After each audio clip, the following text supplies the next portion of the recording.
मैं दक्षिण को असुरों के अत्याचारों से मुक्त कर वहां धर्म की स्थापना करूंगा पिताजी।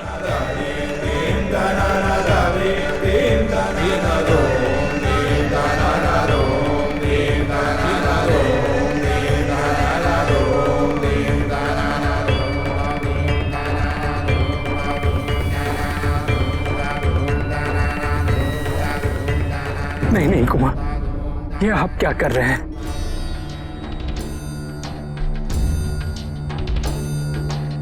मैंने अपने कृत्य से आपको बहुत दुखी किया है नंदी,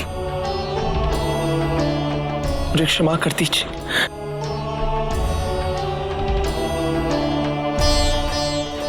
आपका धैर्य मुझे सदैव प्रेरित करता रहेगा। कुमार,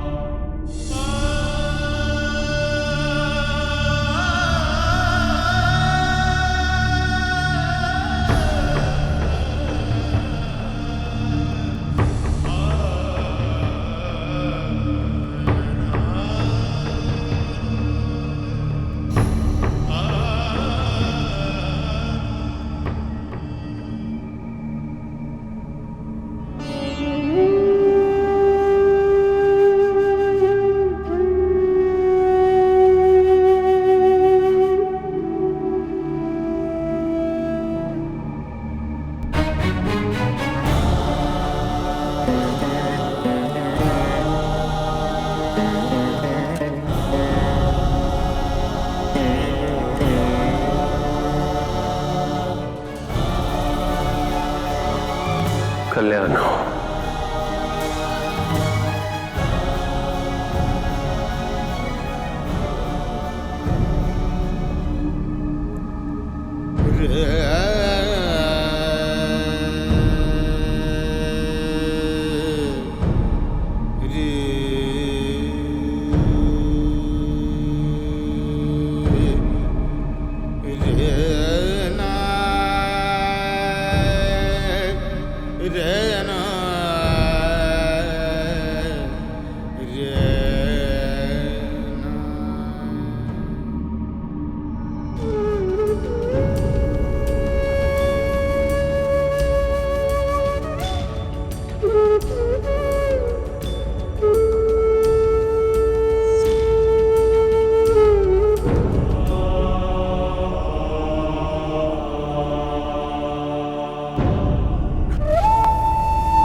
कुमार,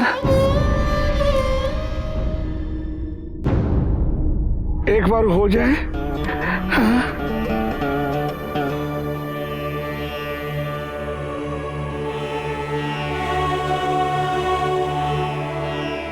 हाँ हाँ कुमार।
तुम्हारी इस नई यात्रा में अनेक कठिनाइयां आएंगी पुत्र, जिनका सामना तुम्हें स्वयं करना होगा, किंतु मेरा आशीर्वाद सदैव तुम्हारे साथ है।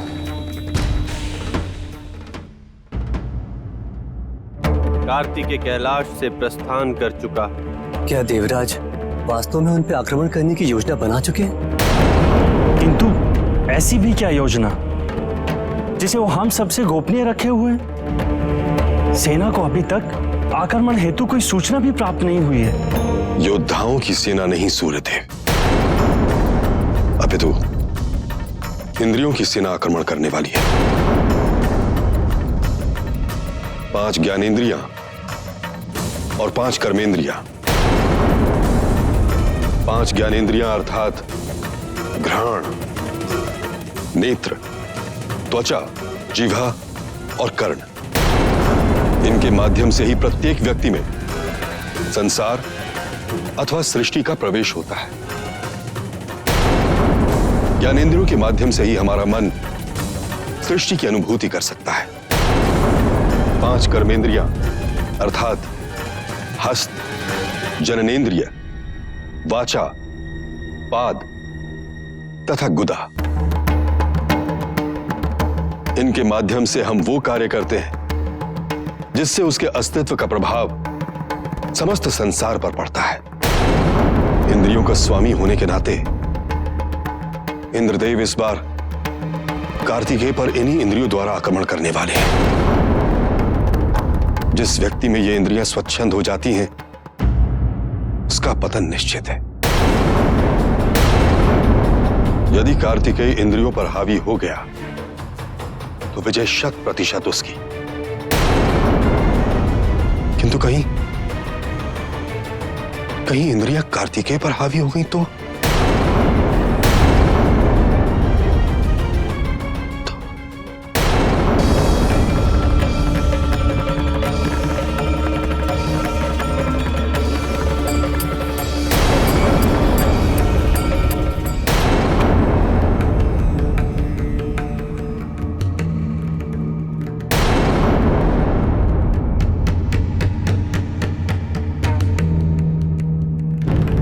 नारायण नारायण।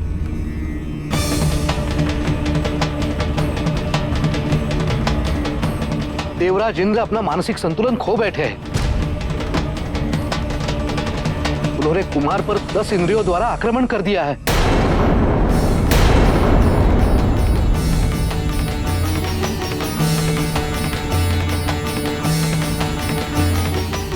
देवराज इंद्र को अपने दुस्साहस पे पछताना होगा।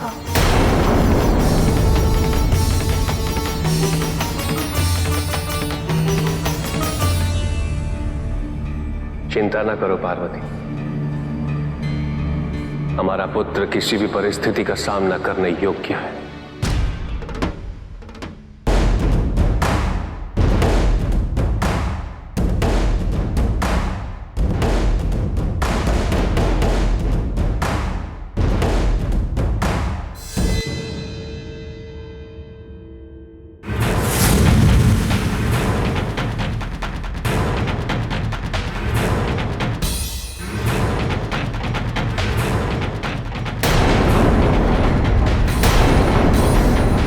कौन हो तुम सब और मुझ पर इस तरह आक्रमण करने का कारण क्या है? हम 5 ज्ञानेंद्रियां हैं और हम 5 कर्मेंद्रियां हैं। तुम अपने आप को बहुत वीर योद्धा मानते हो ना। बाहरी शक्तियों से युद्ध करके उन्हें पराजित करना कठिन हो सकता है कार्तिकेय, किंतु असंभव नहीं। परंतु हमें युद्ध में परास्त करना असंभव है, क्योंकि हम तो प्रत्येक व्यक्ति के मन को नियंत्रित करते हैं। हम निर्धारित करते हैं उसका उत्थान या पतन। हम निश्चित करते हैं उसकी जय पराजय। पर आज तुम्हारा पतन और तुम्हारी पराजय तय है।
सेनापति कार्तिकेय की जय! सेनापति कार्तिकेय की जय! दक्षिण राज्य में आपका स्वागत है कार्तिकेय।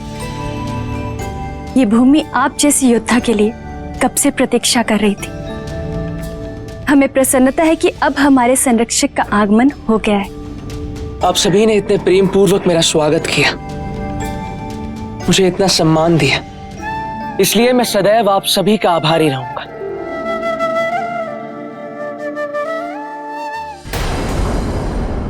मैं जानता हूं कि दक्षिण क्षेत्र में असुरों ने सबका जीवन दुभर कर दिया है, और मैं आप सबको वचन देता हूं कि आपको उनके अत्याचारों से मुक्ति दिलाऊंगा। आप सभी को निर्भय होकर जीने का अधिकार दिलाऊंगा मैं। सेनापति कार्तिकेय की जय! सेनापति कार्तिकेय की जय! सेनापति कार्तिकेय की जय! सेनापति कार्तिकेय की जय!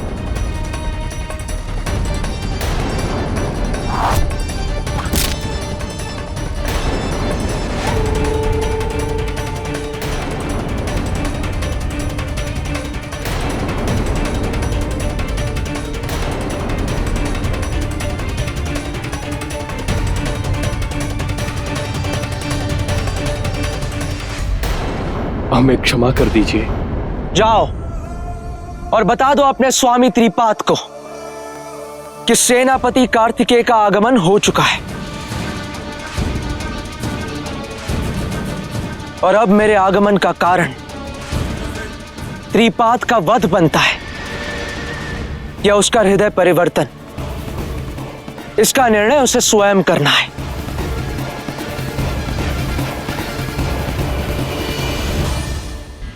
नहीं नहीं नहीं नहीं, ये भी नहीं। आपको विलंब तो नहीं हो रहा है महादेव? नहीं, निसंकोच होकर अपना वरदान मांगो। मैं तनिक सोच लूं।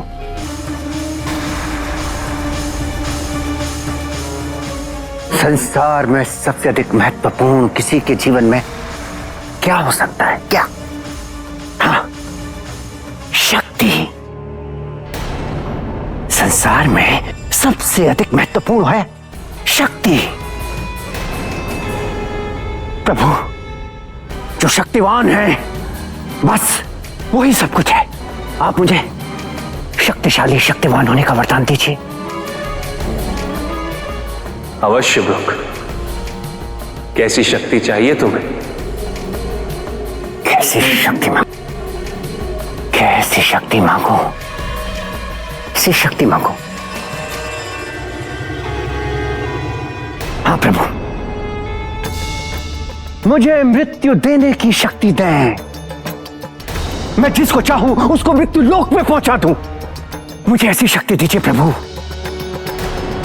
सब मुझसे भयभीत रहें, क्योंकि यदि मैं शक्तिशाली होऊंगा प्रभु तो सभी मेरा सम्मान करेंगे। कोई मुझे कदापि मूर्ख और मंदबुद्धि नहीं कहेगा।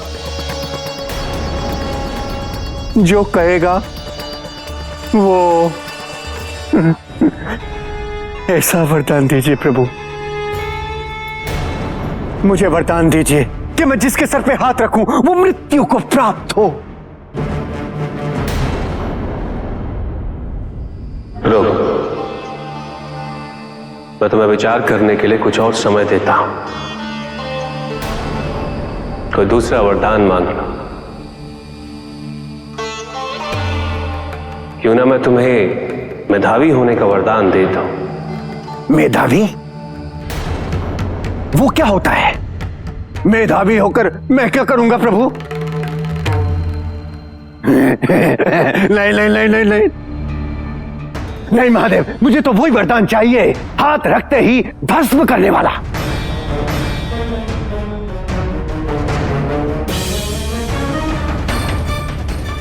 जैसी तुम्हारी इच्छा। तथास्तु।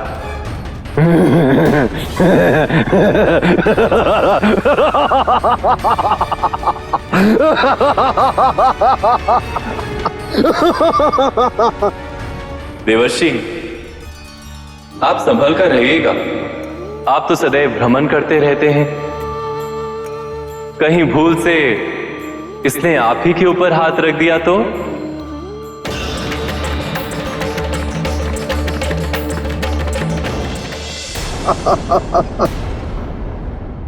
महादेव, आपने मुझे वरदान तो दे दिया, आभार प्रकट करता हूं,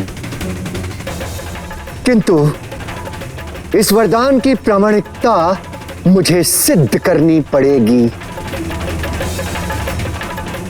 मैंने जो आपसे मांगा है, जैसा मांगा है वैसा ही आपने दिया है कि नहीं प्रभु? देखिए प्रभु, देखिए, ये मूर्ख महादेव से प्राप्त हुए वरदान पर संदेह कर रहा है। क्या इससे पूर्व ऐसा कभी हुआ है कि मिला हुआ वरदान कोई परखने जाए? किंतु देवर्षि, मुझे तो ऐसा प्रतीत होता है कि इसे महादेव के वरदान पर संदेह नहीं है, अपितु आप ही के सुझाव पर संदेह है।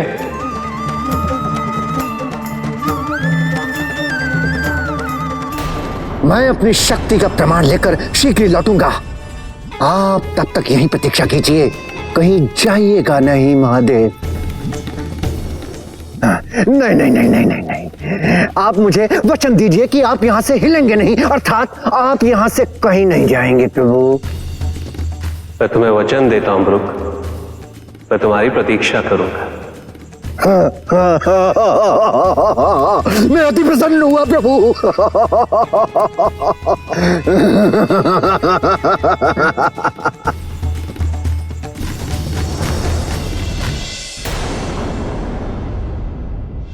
अब भी नहीं पहचाने तुम लोग? कौन तुम्हारा सबसे बड़ा शत्रु है?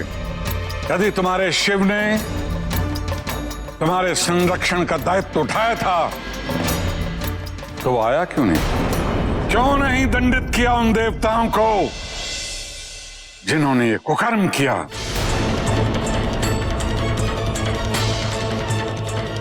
क्योंकि वो जानता है तुम्हारे पिता तारकासुर का वध हो चुका है और उसे अब तुम्हारी कोई आवश्यकता नहीं। उसने केवल संरक्षण का वरदान देकर तुम तीनों को अपने पिता से पृथक कर दिया। वो जानता था यदि तुम तीनों युद्ध स्थल में अपने पिता तारकासुर के साथ होते तो उसे कोई छू भी नहीं सकता था। अब भी कुछ नहीं बिगड़ा। सच को पहचानो, असुरों के नेतृत्व में ही तुम तीनों का भविष्य है।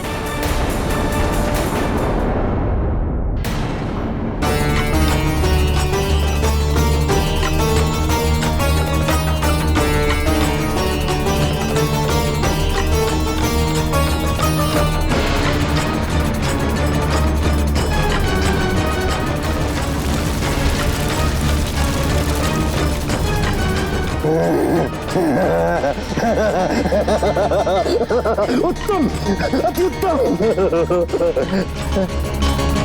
महादेव ने जो कहा था वो ठीक ही था। वरदान खरा है, किंतु कहीं ऐसा तो नहीं कि इसका प्रभाव केवल पशुओं तक सीमित हो। नहीं नहीं, मुझे इसका प्रयोग मनुष्यों पे भी करके इसे परखना चाहिए। हाँ।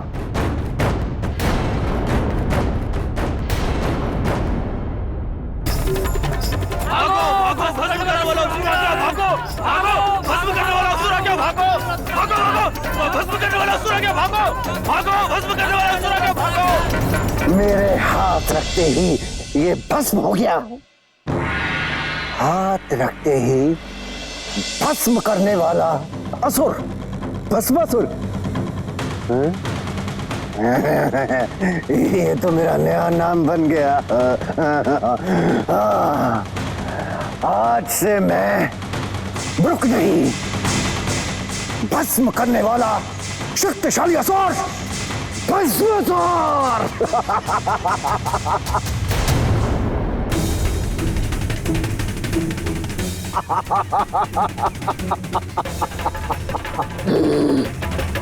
किंतु देखना यह है कि क्या मेरी शक्ति मनुष्यों तक ही सीमित है या इसका प्रयोग मैं देवताओं पर भी कर सकता हूं। हाँ?